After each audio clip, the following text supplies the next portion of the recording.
Gaarii gama shaneetitti isinii deebi'a.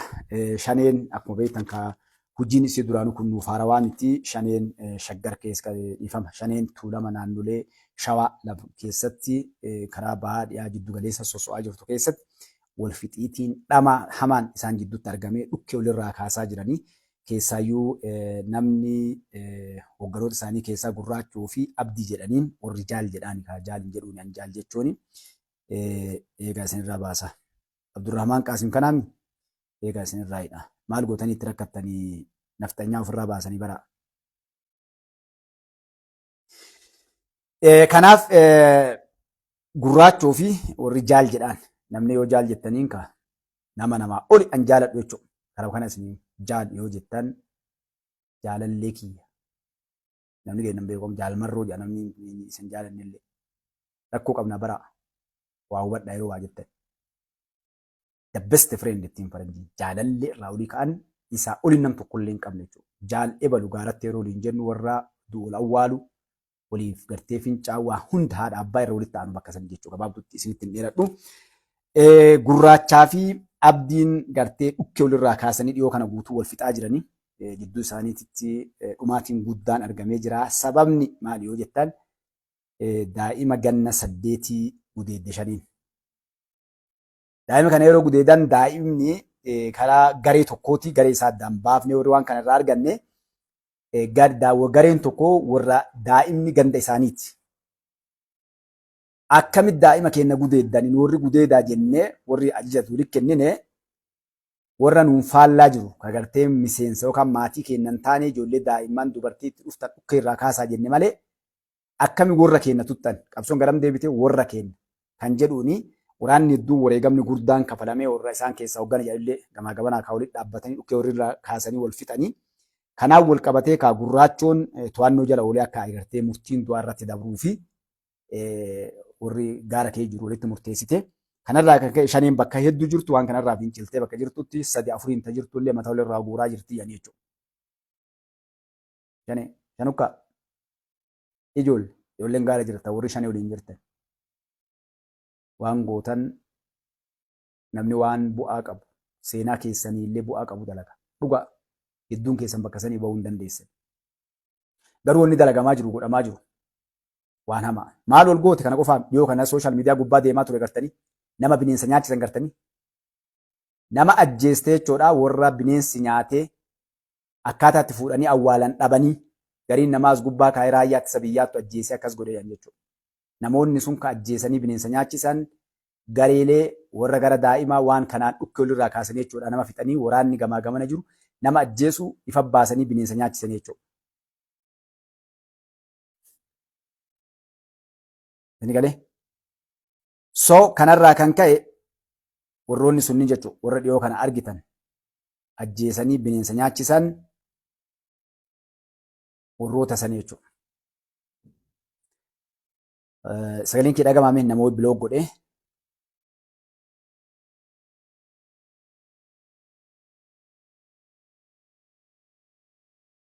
nama biloog godhee sagaleen kee dhagamaamee injiraam sagaleen kee takka facaasame. So kanaaf ni dhagamaa takka takka wal darba dafa namni rafuu barbaadan deemtee raftanii dafa sa'aatiin jalaan saammadhu. Ni takka takka.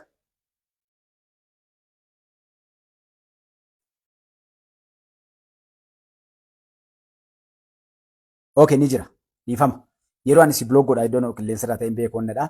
So kanaaf namoota ajjeesan sanniin bineensa nyaachisanii gartee akka hin fuudhamne godhanii uummanni illee akka hin fuudhamne godhanii jechuudha. Kana gubbatti wanni guddoon hedduun kaa'ama gartee deemaa jirtu wanni asiin dura himaa turre ni jirti. Uummatatti illee sadarkaa wanni deemaa jiru amma wanni odeessi dhufaa jiru uummanni walitti bu'ee sadarkaa magaalaa lolatti seenu maalirraa namoonni isaanii ajjeefamanii deeggartoota ebaluu jedhanii jechuudha. Wal fixan jechuudha. Akkasuma marroon ijoollee hedduu waamee rashan namoota hedduu innis gara ofiitti ijoollee gartee warroota dirqama isin kennadhee waamee namoota shakkii irraa qabu harka kennatanii galan jedhu bakka jiru rashanaa jira jechuudha. Namoota hedduu ijoollee gara 70 olii kan rashanaman asiin dura wanni rashaneef ijoolleen kunneen uummata keessa deemanii uummata irra hamtuu dalagaa jiranii farra qabsoo tanaati jedhee rashanee jedhan. Garuu ijoolleen sunniin warroota barumsa qaban, namoota hoggana, warra hubannoota qabanii fi yoo gara biyyaa galanis mootummaa kenna ta'uu waa dubbachuu danda'an kan uummanni dubbisaa jiru waamaniitiin rashanaa turanii rashanaa jiranii jechuudha. Kunneen wanni dalagamaa jiru maali? Ilmaan Oromoo wal lamaan jidduutti rakkoon guddaan deemaa jiraachuu. Maalirraa ka'e namoota waa hubatan maaliif akkas goona uummata keenya jedhe wanni irratti dhufuu gartee rasaasa jechuudha. Soo kanaaf ilmaan Oromoodhaa wanni akkanaa kuni wanni walitti dhaabnu maali amma shanee waalleen fidduu warri achi jirtan dandeettan akkaataa itti karaa nagaatiin bakka sanii baatan godhu uummata keessan irratti atiliist yoo xiqqaate.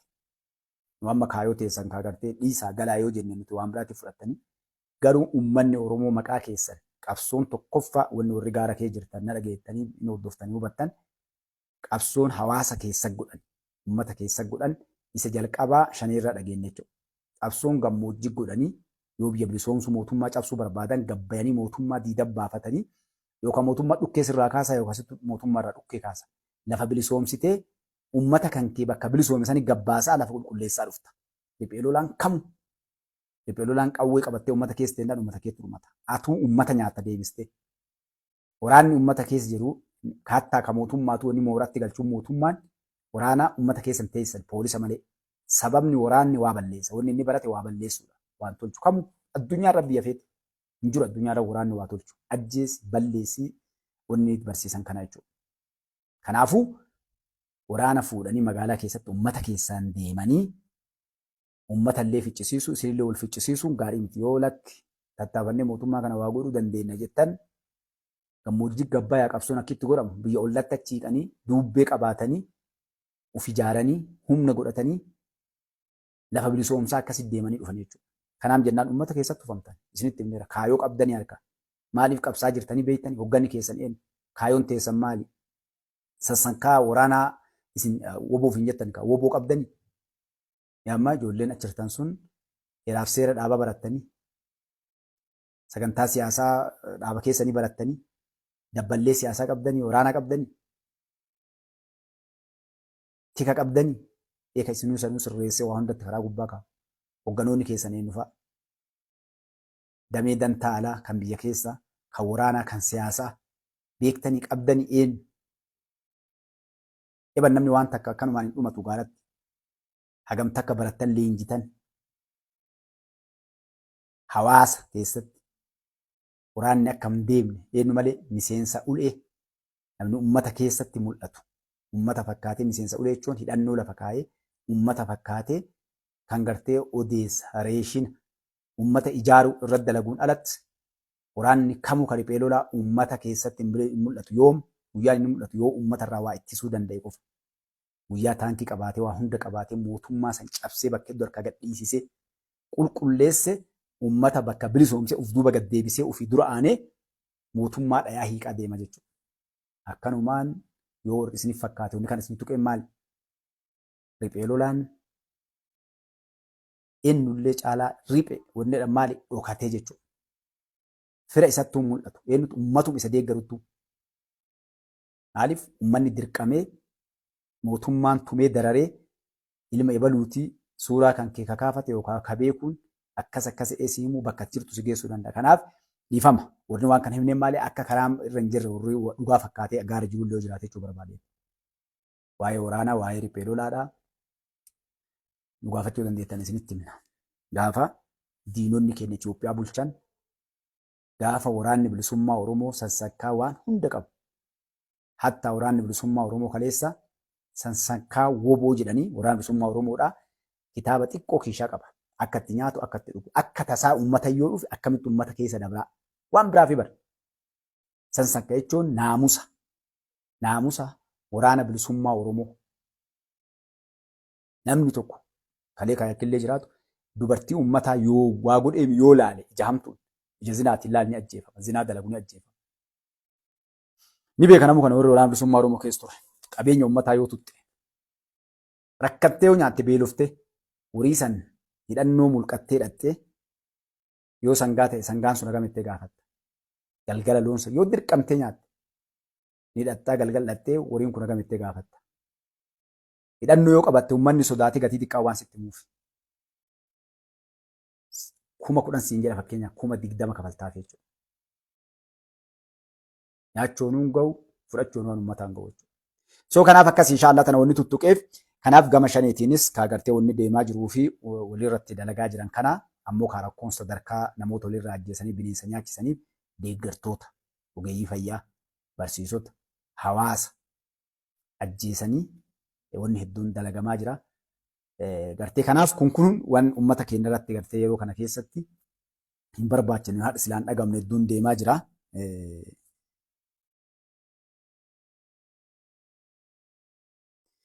Wanni hedduun saba keenya keessatti deemaa jira jechuudha.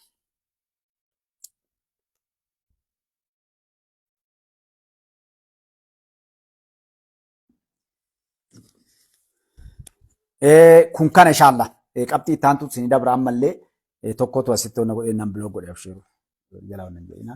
Qabxiin itti aantu qabxii Shaabiyaatii fi Gibxii fi TPLF sadiin walumatti isinii qaba. Gara Gibxii irraa eegarraa Gibxii ministeerri hajaa alaa Gibxii yookaan ammoo Ijiptii biyyoota Afrikaa 6 warri dhimmi bishaan Abbaayaadhaa laalu telefoonaan dubbisanii turanii. Isa kanarratti Itoophiyaaf diniina dhumaa jedhanii akkuma kennan kaa kennee jira jechuudha. Ministeerri hajaa alaa Gibxii yookaan ammoo Ijiptii biyyoonni telefoonaan dubbisan Suudaan, Ugaandaa, Jibuutii, Suudaan Kaabaa, Keeniyaa, Soomaaliyaadha jechuudha. Ministeerota biyyoota kanneenii dubbisee wanni irratti dubbatan waa'ee gartee itti fayyadama bishaan Abbaayaa irrattii fi mirga bishaan Abbaayaa irraa warroonni gara gadiitiin bishaan Abbaayaa irraa mirga qaban laalu kanneen gubbaatti ibsa kanneen baasee akkuma kalee beekamu kaawwanni biraa dhufteen jirtu. Itoophiyaa diniinaa fi bishaan eebbaaf guyyaan ji'a tokkoof hafe kanarratti wanni kun akkaataa kaa'amoonni as keessatti warroonni hayyoonni waan kana gubbaa kaan isaan kaayan yeroo kana keessatti shaffisaan akkaataa bishaan kana Ijiptiin irraa mootummaa Itoophiyaa irraa ittiin kunni irraa ittiin irratti jabeeffachuu deemti jedha hayyoonni ilaalan. Isaan ammoo bishaan Abbaayaadhaanii dhoofnaa akkana jedhaniitiin utaalaa jiranii gama kaaniin ammoo mootummaan Ameerikaa illee jechuudha Tiraamp karaa Ijiptiin bishaan Abbaayaa kana qabsiisuudhaan waan hedduu akkaataa uummata Filisxeenii garaa qubsiisaniif wanni adda addaa deemaa jirti. Alaa kulli haali wanni fidan tokko illee jirtu bishaan Abbaayaadhaa waraana mataa ofiiyyuu ta'ee jira. Bishaan gara gartee dalaggatti seenuudhaaf yoo rabbi biraa taati ji'a tokkoof ho'itu hafe Gibxi illee akkanumaan hagas jettee duuteen akooba takfiin jette sanii maaliif yoo uummanni gaafate bara akkana goonee akkas jennee akkana goonee tattaafannee dadhabnee osoo akkana goonu akkana harkaa godhan jechuumaa fi fiffiiguun jirti malee gartee leencichi Oromoodhaa takka abbichuun mootummaan hadha jiru kun mootummaa akka taphatti namni gartee waa harkaa buusuu miti. Kawaa sodaan beenneef yeroo itti waa dalagu beekuu waan ofii qabeenya ofii gubbatti abbaa itti ta'ee dalaguu fi yoo waa dhufaniifis qophaa'e waan ta'u biyyoonni guddatan waan beekaniif warri akka Gibxi Faatikaa meeshaa lolaatiin Afrikaa keessatti tokkoffaa waraana guddaa qaban teknoolojii gartee Ameerikaa irraa waggaa irraa gartee biiliyoonaan hidhatan warroonni kunneen gartee juma qalaw godhaniitumaan gartee Itoophiyaa achi as laalumaaf dhaadachoo taate malee wanni fidan takka illee jirtu leenca dura jira jechuudha. Kana gartee shanee fi faannoo fi jinniin as keessa fiiddee durriyyeen ganda keessa yaatee dhaaba siyaasaatu fi hin jettu ijatti babaaftee jechuudha. Warri meeshaa harkaa qabuuf qabeenyi guddaan Ijipti waa meeqa dhabde beektan isin bishaaniif iyyaan jirtu bara. Namni gariin amma Ijipti bishaan akka irraan hir'anne ni beekti. Maaliif bishaan Itoophiyaan qottee awwaalteen wannan gootu bishaan haga feete yoo kuuste bishaan gannaatiin kuufamee ni ta'a. Bishaan akka dhaquuf akka gaarii beektee jechuudha akka tokko irraan hir'anne. Maaltu dhiisiisee yoo jettan tokko biyyeen asii dhiqameetiin dhaqu hin hafee biyyeessanii waan guddaa dalagachaa turte waggaa irraa jechuudha qabeenya guddaa. Inni kun qurxummiidha. Qurxummiileen asirraa biyya keenya kana laggoota adda addaa irraa si dhaqan kun Ijipti keessatti qurxummii akka addunyaatti qaqqaalii bakkoota kanneen keessaa argaman guutuun isaa irraa hafa. Akkasuma sagantaan isaan kaatan hedduun qurxummiilee kanneen warroota gartee kaampaanii adda addaa achirraa oomishanii biyyoota addunyaatiif ergan maaliif bishaan qurxummiin baara keessaatiif qurxummiin bishaan qulqulluu dhugan kana keessaa argamu garaagarummaa qaba. Soo kanneen jechuun isaan dhiibee kuun lammata ammoo maqaa du'a namni. Wanni kun waan Ijipti yeroo dheeraa ittiin dhaaddachaa turteef bishaan nu keessaa burqe kan akka waan lafa isii keessaa burqee qabeenya isii guddaa gootee abbaa itti taatee isaan dhaaddachaa turtee biyyoota adda addaa wajjin gartee bishaan dhugaatiituu kaleessuudhaa fi haga Awurooppaan baatutti lafa dhiitaa turtee waan hedduu irratti dalaguudhaaf jallisii adda addaa dalaguudhaaf lafa dhiitaa turtee jechuudha. Amma kaa mootummoonni dabran guutuun isaanii tuttuqaniitu waan biraa deebi'anii leenci waan takkaan sodaanneef haqa ofii irratti nama tokkoonis hin mari'anne yookaan ammoo gartee mataa gadi hin qabanne dhufee direggum godhee bishaan gartee Abbaayyaadhaa osoo hin biwacu gartee akkas gootee akkana goota osoo jedhaniin waa hunda fixee gara eebbatti inumaa tuffii Gibxi maal godhe abbichuun koottaa guyyaa san wajjin gartee gammachuu keenya qoodamaa jedheen jechuudha.